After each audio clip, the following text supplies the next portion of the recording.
जम्मू कश्मीर के चंदगाम पुलवामा में security forces और मिलिटेंटों के दरमियान एनकाउंटर खत्म हो चुका है। अब तक 3 मिलिटेंट को मार गिराया गया है। ऑपरेशन जारी है। मोबाइल इंटरनेट खदमात मुअत्तल हैं।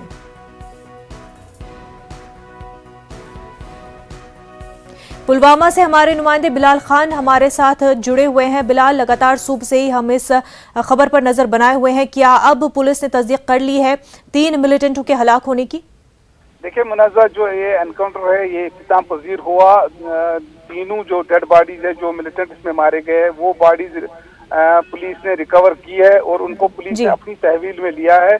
एक जो इसमें मारा गया मिलिटेंट, उसकी शिनाख्त हुई है, वो पाकिस्तानी बताया जाता है। तमाम 2 मिलिटेंट जो है उनकी अभी शिनाख्त नहीं की जा रही है, तो उनकी शिनाख्त की जा रही है। पुलिस ने जो डेड बॉडीज उनको अपनी तहवील में लिया और यहाँ पर जो इनके पास जो असला और गोला बारूद जो जब्त किया गया वो भी बरामद किया गया है। और जो एनकाउंटर की मुकाम से जो सिक्योरिटी फोर्सेस ने वो निकल रहे हैं, तो ये एनकाउंटर इख्तिताम पजीर हुआ। ताहम इस दौरान जो है पुलवामा में आज इंटरनेट खदमात अभी वो मुअत्तल ही है बदस्तूर, और सिक्योरिटी सूरत हाल के हवाले से पुलिस और CRPF की तैनाती हसास मुकामात पर बराबर बदस्तूर है। क्या पुलिस की जानिब से बिलाल कोई बयान जारी किया गया है? पुलिस ने ट्वीट करके, IG पुलिस ने ट्वीट करके ये तस्दीक की है कि तीनों जो डेड बॉडीज है वो रिकवर हुई है और एक की शिनाख्त हुई है, और जो राइफलें इनके पास बरामद हुई उसकी भी पुलिस ने तस्दीक करके ये बताया कि जैश के जो मिलिटेंट है वो इसमें मारे गए हैं और बड़ी कामयाबी तस्वुर की जा रही है सिक्योरिटी फोर्सेस के। बिलाल, बेहद शुक्रिया तमाम तर तफसीलात के लिए।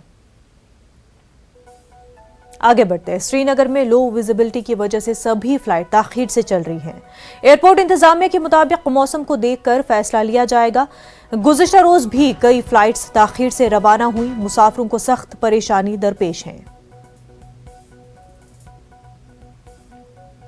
बड़गाम से हमारे नुमाइंदे आबिद हुसैन इस वक्त हमारे साथ जुड़ चुके हैं। आबिद, परवाजों के हवाले से क्या कुछ फैसला लिया गया है? जी मुनज़्ज़ा, आपको बता दें जो अभी हागे निदा है एयरपोर्ट पर वो काफी कम है। एयरपोर्ट इंतजाम के मुताबिक अभी जो कोई भी ठोस फैसला नहीं लिया जा रहा है, लेकिन जो अब तक की परवाजें थी उनमें से 8 के करीब जो परवाजें हैं उनको कैंसिल किया गया है, और इसके मजीद जो बाकी परवाजें थी उनको ताखिर से अब वो चल रही है, यानी उनको डिले किया जा रहा है। फिलहाल जो मुसाफिर है वो काफी परेशान है। हालांकि हमने कल भी मुसाफिरों से बात की। ये दूसरे रोज लगातार जो एयरपोर्ट पे मुसाफिर परेशान हो रहे हैं, परवाजें ताखिर से चल रही है या कैंसिल हो रही है, तो मुसाफिर इससे परेशान है क्योंकि श्रीनगर एयरपोर्ट पे ऐसा कुछ सेटअप नहीं है कि मुसाफिर वहां पे रुक सके। और साथ ही कुछ जो मुसाफिर है उन्होंने कल परेशानी का इजहार किया था। उनका कहना था कि अगर कोई फ्लाइट कैंसिल होती है तो दूसरी फ्लाइट को उसी टाइम रजिस्ट्रेशन उसकी क्यों खोल दी जाती है, ये हमारे लिए वो जाती हो रही है। जो अभी जो हमने इंतजामिया से बात की, एयरपोर्ट इंतजामिया से, फिलहाल जो मौसम है हद-ए-निगाह मजीद कम हो रहा है, और अभी जो अब तक कोई भी फ्लाइट नहीं उठ रहे, और ये भी अभी रिपोर्ट आ रहे जो इंडिगो है उनकी अभी कुछ परवाजें उनकी भी कैंसिल हो चुकी है, लेकिन अभी कुछ मजीद फैसला नहीं लिया जा रहा है। हालांकि अगर हम मौसम की बात करें तो बर्फबारी का सिलसिला जारी है, और सुबह से अब तक ये काफी लगातार ये सिलसिला जारी है। और अभी क्रूजर का जो ये एयरपोर्ट का इलाका है यहाँ पे भी बर्फबारी अब बढ़ रही है, और जो धुंध है वो भी बढ़ रही है, और इससे कुछ ज्यादा देख नहीं पा रहे हैं। तो ऐसे में हम यही कह सकते हैं कि अभी लगातार ये ताखीर होती जाएंगे और मजीद जो परवाजें हैं वो कैंसिल होंगी। बिल्कुल आबिद, और इस मौसम में और खासतौर से जब बर्फ हो रही होती है तो रास्ते भी बंद हो जाते हैं। ऐसे में हवाई सफर ही एक वाहिद रास्ता रह जाता है लोगों के लिए।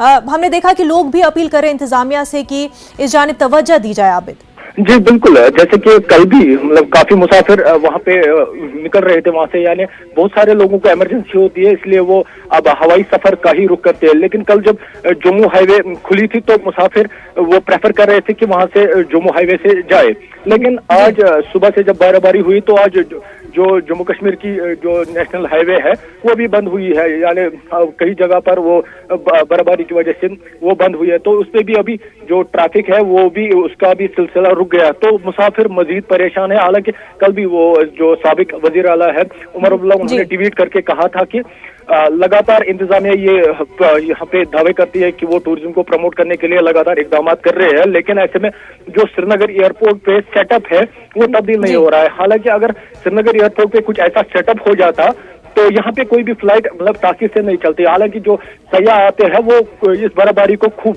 एंजॉय करते हैं, इस बर्फबारी में खूब एंजॉय करते हैं। ऐसे में अगर कुछ ऐसा सेटअप होता, यहाँ पे मजीद टूरिस्ट आते हैं। हालांकि जब बर्फबारी होती है तो यहाँ पे जो लोग अपने घरों तक ही महदूद होकर रह जाते हैं। ऐसे में अगर कुछ ऐसे सिस्टम में बदलाव आ जाता तो लोग एंजॉय करते हैं इस बर्फबारी को भी। जी मुनाज़ा। बिल्कुल आबिद, बेहद शुक्रिया तमाम तफसीलात के लिए। आगे बढ़ते हैं। मुल्क में कोरोना की रफ्तार में बेहद इजाफा हुआ है। गुज़िश्ता 24 घंटों में 58,000 से जायद नए केसेस दर्ज किए गए हैं, जबकि 15,000 से जायद मरीज सेहतियाब भी हुए हैं। इसी दौरान कोरोना से 534 लोगों की मौत भी हुई है। दूसरी जानिब वैक्सीनेशन का अमल भी बड़े पैमाने पर जारी है।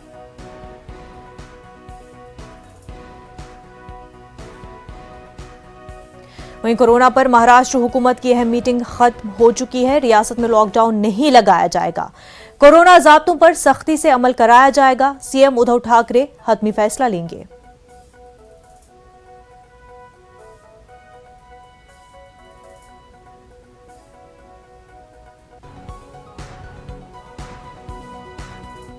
ओमिक्रॉन के केस लगातार बढ़ते जा रहे हैं। पिछले 24 घंटे में 538 लोगों की मौतों से लोगों को चौंका दिया है। लोग दहशत में हैं और साथ ही जिस तरीके से ओमिक्रॉन के केसेस लगातार बढ़ते जा रहे हैं उसको देखते हुए सरकार ने भी सख्ती कर दी है। दिल्ली में वीकेंड लॉकडाउन शुरू हो गया है, तो वहीं दिल्ली में के साथ साथ उत्तर प्रदेश में भी कर्फ्यू की जो अवधि है उसको बढ़ा दिया गया है।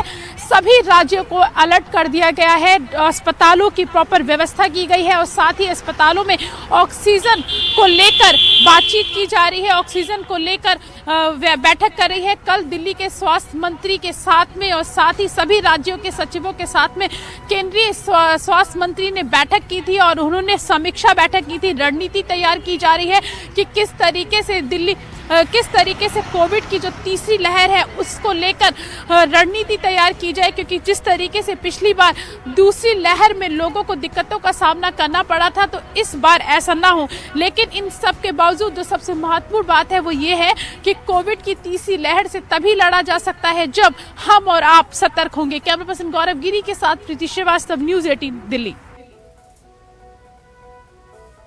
इस वक्त हमारे साथ हमारे नुमाइंदे प्रशांत जुड़ चुके हैं। प्रशांत, मीटिंग खत्म हो चुकी है। महाराष्ट्र सरकार की लॉकडाउन नहीं लगाया जाएगा। मजीद इस मीटिंग से क्या कुछ इन्फॉर्मेशन मिल पाई? जी बिल्कुल, देखिए सवेरे 9 बजे मंत्रालय में जो उप मुख्यमंत्री है महाराष्ट्र के अजीत पवार ने खुद बैठक बुलाई थी, जिसमें स्वास्थ्य मंत्री राजेश टोपे और साथ ही साथ चीफ सेक्रेटरी और हेल्थ सेक्रेटरी दोनों मौजूद थे। वहां पर जायजा लिया गया कि मुंबई और महाराष्ट्र के क्या हालात है, क्योंकि आंकड़ों पर अगर ध्यान दिया जाए तो कल एक दिन में महाराष्ट्र में 18,000 से ज़्यादा कोरोना के मरीज सामने आए, जिसमें से 22 लोगों की मौत हुई है। लेकिन मुंबई की खास तौर पर बात की जाए तो 10,000 से ज़्यादा मरीज सिर्फ मुंबई के पाए गए थे। इसी बात को ध्यान में रखते हुए आपातकालीन इमरजेंसी जो मीटिंग है वो बुलाई गई थी। बैठक में चर्चा की गई कि किस तरह से मरीजों की जो बढ़ती हुई संख्या उस पर रोका जाए, क्या नियम लगा सकते हैं, क्या मिनी लॉकडाउन लग सकता है। ये तमाम चीज़ें थी जिन मुद्दों पर चर्चा की गई। उसके बाद ये फैसला लिया गया कि अभी मुंबई में मिनी लॉकडाउन या लॉकडाउन लगाने की ज़रूरत नहीं है, लेकिन कड़े नियम जरूर लागू किए जाएंगे। उस बैठक के बाद मैं आपको अगर दिखाऊं तो मेरे बिल्कुल पीछे आप देखें तो वाई.बी. चौहान सेंटर है, जहां पर एनसीपी के मुखिया शरद पवार ने खुद आपातकालीन बैठक बुलाई है, जिसमें अजीत पवार, राजेश टोपे, नवाब मलिक यानी एनसीपी के जो बड़े नेता हैं यहाँ पर मौजूद हैं। और यहाँ पर भी बैठक में वही चर्चा चल रही है। पवार साहब खुद चर्चा कर रहे हैं कि महाराष्ट्र और मुंबई में जिस तरह से मरीजों की संख्या लगातार बढ़ रही है उसे किस तरह से रोका जाए। लॉकडाउन जो है नहीं लगाया जाएगा, ये तय किया गया है, लेकिन कुछ कड़े नियम जरूर लगाए जाएंगे। जैसे शुरुआती दौर में निजी दफ्तर जो है उनमें कितने परसेंटेज लोगों को बुलाया जाए, लोकल ट्रेनों में जो सफ़र कर रहे लोग हैं उस पर क्या टर्म्स और कंडीशन रखा जाएगा, साथ ही साथ शॉपिंग मॉल और जो सिनेमा घर हैं उन्हें लेकर के क्या फैसला हो। ये तमाम जो मुद्दे हैं उस पर चर्चा की गई है। जो कड़े नियम है वो जल्द से जल्द लगाए जाएंगे, ताकि क्योंकि मैंने आपको बताया कि पिछले 3 दिनों पहले अगर बात की जाए तो महाराष्ट्र में कोरोना के 9,000 पेशेंट मिल रहे थे और आज के अगर कल के आंकड़े देखे जाए तो 18,000 से ज़्यादा, यानी 3 दिन में दुगने पेशेंट मिले हैं। तो ऐसे में ये समस्या महाराष्ट्र सरकार के लिए है कि लगातार बढ़ती हुई जो संख्या मरीजों के मिल रही है उस पर रोक लगाना है, और इसीलिए मंथन और जो चिंतन है दोनों शुरू कर दिया गया। अजीत पवार ने सवेरे बैठक ली, अब जो है शरद पवार कर रहे हैं।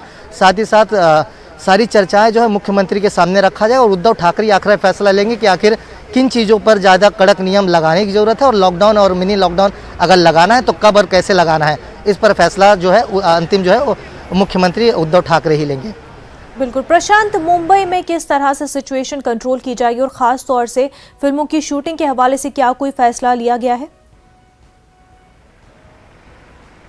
देखिए, अभी तक महज 2 फैसले अहम लिए गए हैं। एक तो जो स्कूल है उसे बंद कराया गया है पहली से लेकर 9वीं क्लास तक का, और दूसरा साफ तौर पर यह कहा गया है कि बहुत ज़्यादा ज़रूरी है तो लोग घरों से बाहर निकलें।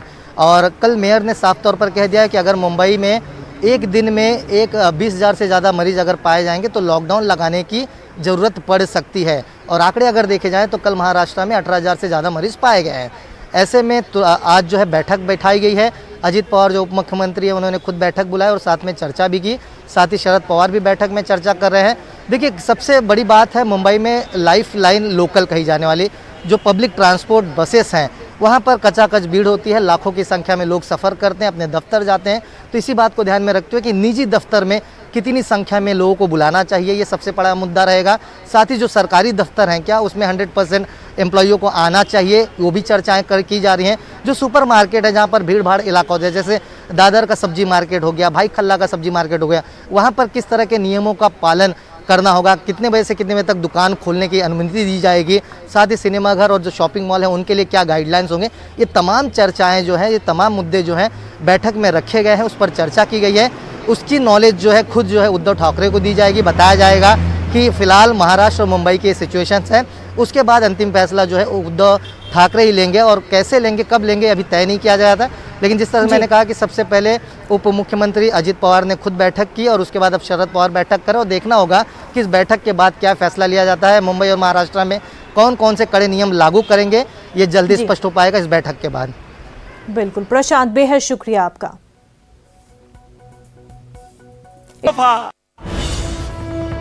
इस वक्त की बड़ी खबर जम्मू कश्मीर से, डल झील में 2 हाउस बोट में आग लगी है। घाट नंबर 9 पर यह हादसा हुआ है। हाउस बोट न्यूजीलैंड और अपोलो 11 हाउस बोट जलकर खाकस्तर हो गई है। तो बड़ी खबर आपको जम्मू कश्मीर से बता रहे हैं। डल झील में 2 हाउस बोट में आग लगी है। घाट नंबर 9 पर यह हादसा पेश आया है। तस्वीरें आप अपनी टीवी स्क्रीन पर देख सकते हैं। हाउस बोट न्यूजीलैंड और अपोलो 11 हाउस बोट जलकर खाकस्तर हो गई है।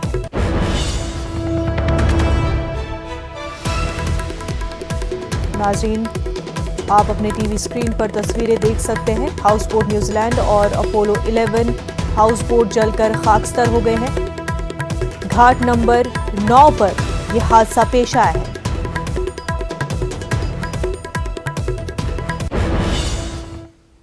आगे बढ़ते हैं। लॉकडाउन की नई गाइडलाइन के मुताबिक मालेगांव शहर में म्युनिसिपल कॉरपोरेशन इंतजामिया ने अमलावरी शुरू कर दी है।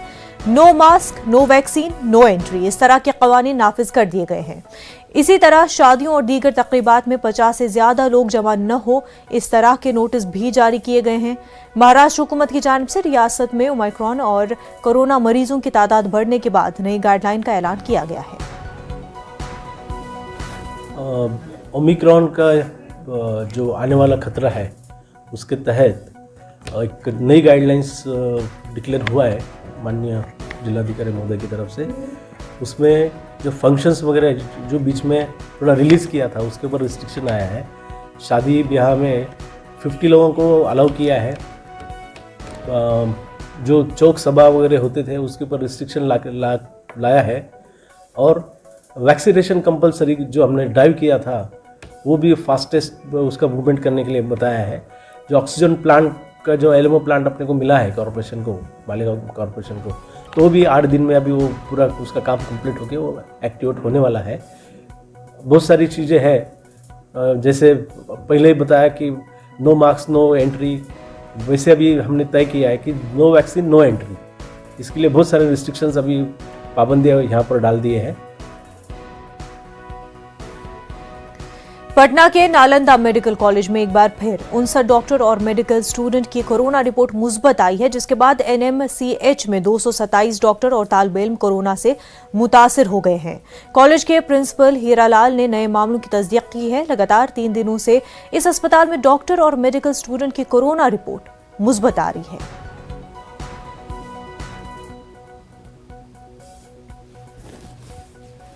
बिहार के दूसरे सबसे बड़े मेडिकल कॉलेज एनएमसीएच के डॉक्टर्स और मेडिकल स्टूडेंट्स लगातार कोरोना की चपेट में आ रहे हैं। मंगलवार को एक बार फिर से एनएमसीएच के मेडिकल स्टूडेंट्स की रिपोर्ट सामने आई है और 77 में 59 मेडिकल स्टूडेंट्स कोरोना की चपेट में आए हैं। लगातार जो रिपोर्टें आ रही हैं एनएमसीएच के डॉक्टरों और मेडिकल स्टूडेंट्स की, उससे हड़कंप की स्थिति मच गई है।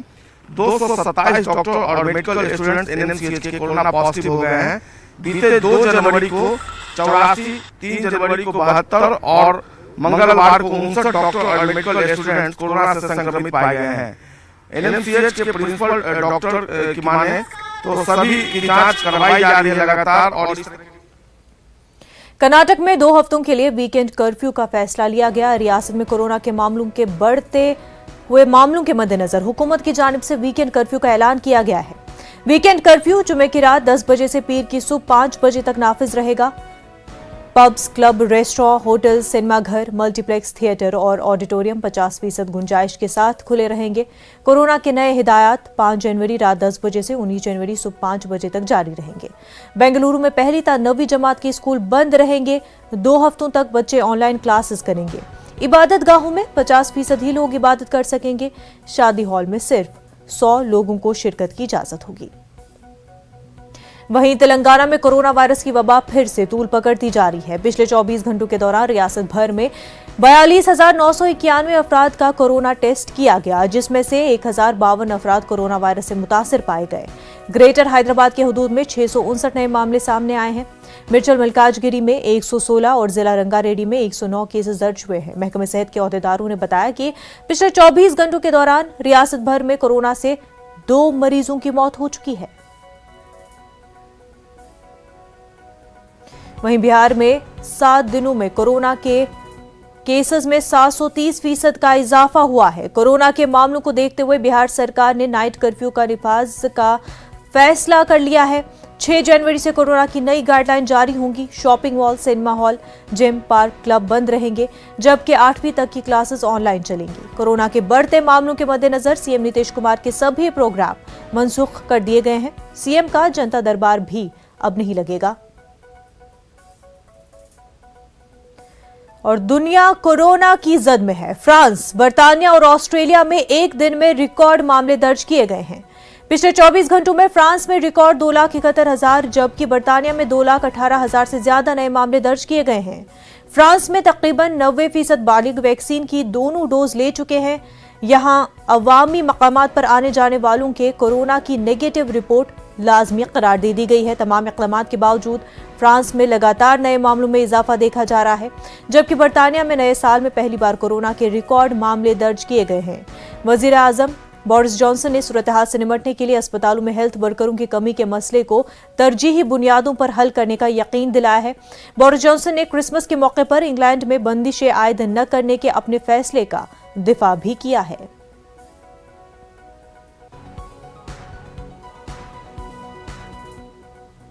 सुप्रीम कोर्ट आज नीट पीजी काउंसलिंग मामले पर समाअत करेगा। मरकज की दरख्वास्त पर सुप्रीम कोर्ट ने इस मामले पर आज लाना समाअत का फैसला किया है। बड़े पैमाने पर रेजिडेंट डॉक्टरों के एहतजाज पर मरकज ने इक्तिसादी तौर पर कमजोर तबकात की काउंसलिंग के मामले पर अदालत से रुजू किया था। मरकज की जानिब से सॉलिसिटर जनरल तुषार मेहता ने इस मामले पर आज लाना समाअत की दरख्वास्त chief justice of India N V Ramana की क़यादत वाली बेंच से की थी, जिसे कबूल कर लिया गया।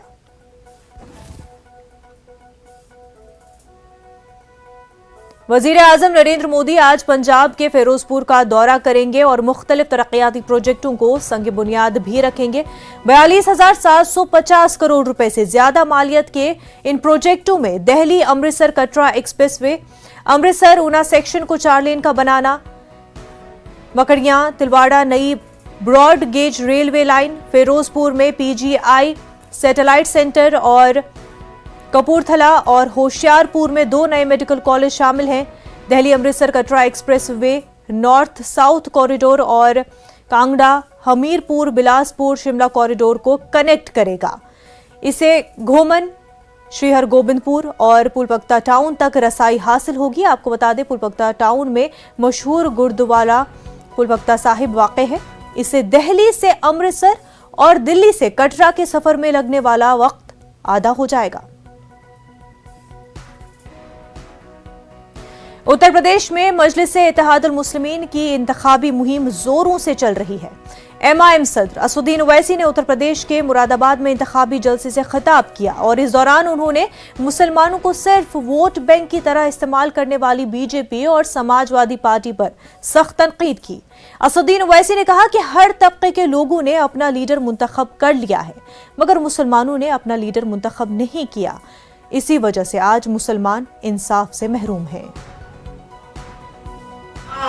ठाकुरों ने योगी को अपना नेता मान लिया, जिस तरह यादवों ने मुलायम सिंह साहब को और अखिलेश को अपना नेता मान लिया, जिस तरह चौधरी चरण सिंह से लेकर अब जयंत चौधरी तक जाट बोलता है कि ये मेरा जाट है, जिस तरह बाघेलों ने बाघेल को देखकर अपना नेता मान लिया, जिस तरह ब्राह्मणों ने कहा कि अगर अजय मिश्रा को हटाया जाएगा तो वोट नहीं मिलेगा, वो मंत्रिमंडल। कोरोना वबा के दौरान बाहमी इमदाद और इन्हिसार का जज्बा मुस्तहकम हुआ है। मुल्क इस वबा से मुत्तहिद होकर मुकाबला कर रहा है। टीकाकारी के ऐलान के बाद हम बेहतर ताउन करें जिससे हम कोरोना को मात देने की जानिब कदम बढ़ा सकें। नेटवर्क 18 इस मुहिम में हर कदम पर आपके साथ रहेगा। जब तक सभी महफूज नहीं होते तब तक कोई भी महफूज नहीं होगा। इसी सोच की बुनियाद पर हमारी मुहिम संजीवनी का मकसद ये यकीनी बनाना है कि वैक्सीन पाना सभी हिंदुस्तानी का हक है।